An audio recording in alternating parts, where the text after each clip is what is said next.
Good morning. Good morning. Good morning. Good morning. How is everybody doing? Good to be here with you. Good to be seen. So, bold predictions on a Saturday morning. First off, how are you feeling? How's everybody doing? You doing well? I'm going to adjust myself on my seat here. There we go. That's important. Got to get a better seat. So, we are into week number 2. And so many storylines. We have the first storyline, of course, is the one and only Aaron. And Aaron's doing his best. Does this sound better? I think this sounds better like that. We are using the Fifine microphone today. Little product placement here. You can get up very close if you want to here. And as you can see on the back there, you can adjust some of the. And you know what? If you are on a budget and you want something that sounds half decent, this is pretty good. Here, I'm just going to adjust this right. I highly recommend Fifine microphones. They're good. You can get them between, I think, $40 and $100 Fifine. They are good quality. They're not the best, but they're far better than what you'll have on your telephone. Shouldn't say that. You know, the Apple mics are pretty darn good. Now, one of the things about my phone that I'm not too happy about is the microphone on this is not great. It just isn't. But if you link it up with a dongle and you put it in with your Fifine, you can do some overdubbing galore. And as you can see here, you've got a couple jacks there. You've got a memory card slot. That also looks a little better there. And at the end here, you see that there? So those are all handy. It's amazing what you can do with this. But for me, using my Fifine microphone with it's excellent. I highly suggest, though, you have a half decent phone that can do it. We've got some updates coming up. So too many people right now, I think, are being a little judgmental on what's going on, especially with Kansas City. I think they're also being a little judgmental with Minnesota. So the first game that we're going to talk about here is the Ravens and the Bengals. And I believe I picked the Ravens. And again, this will be a close. It's funny because Moody's pick says Bengals 28, Ravens 24.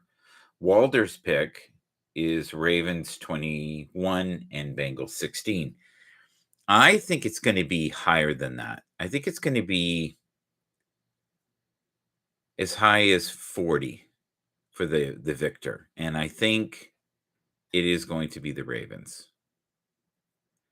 Now, if the Bengals can get ahead, and it's going to, from what I'm seeing, in my prediction here, I believe it's going to be a running game, which is weird. And it's going to be a lot of short passes. It's going to be fumbles, and I sense a few fumbles. It's not going to start off out of the gate really quick. I think we're going to be seeing a lot of different. One second here. I hear my dog in the ground. I hear the Tia. Tia, you doing okay? You're a good girl. I think she thinks I'm talking to somebody. I heard a little whimper there. So for me, I'm going to stick with the Ravens for the first one. The Ravens feels like a good call. And I think both of them are rusty. Lamar's rusty.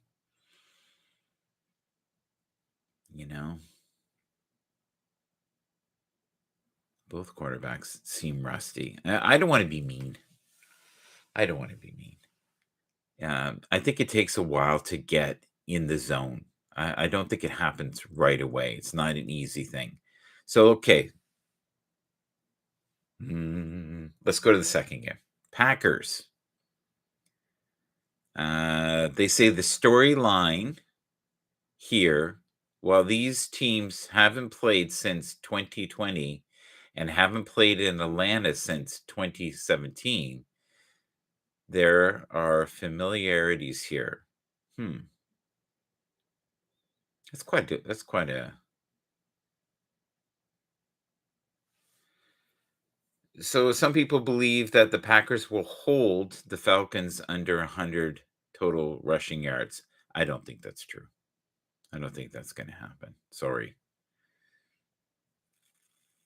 I think Justin Fields is probably horrified after the first game, and I think he'll do well this game.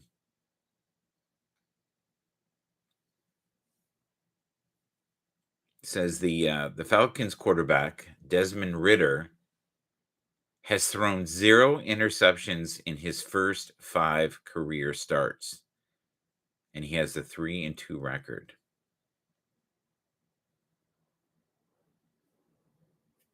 He could become the first quarterback to throw 0 picks in the first 6 starts since they were first tracked in the 50s. I didn't know it went that far back.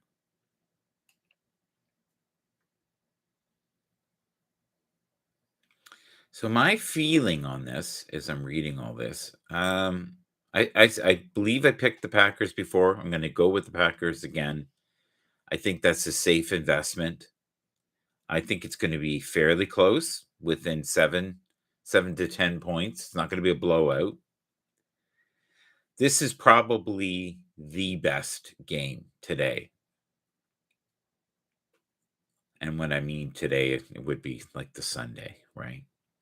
Of the choices. Today, for some reason, has felt like Sunday all day. Has anybody else felt like that? I've been feeling like that all day today. So here's some of the bold predictions. Chiefs defense tackle Chris Jones will collect a couple of sacks against the Jags quarterback Trevor Lawrence. I don't know about that. He could be incredibly out of shape and not ready. So we'll see. I would love that for him, being that I would love to see the Chiefs win. You got to remember too, the Chiefs lost to the Lions last week in a close battle. We're talking 1 point. Um, I don't know if Travis is going to come back. I don't think that's a good idea. I think he should rest up as much as he can. He is not a young man. And I think it's important to make sure that he's fully healed because he could end up very, very injured.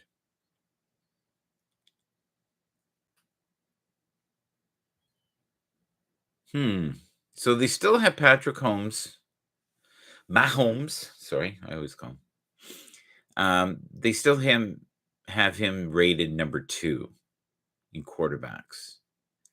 I've seen other things where he's not. It's amazing. One game can really fluctuate your rating on how you do.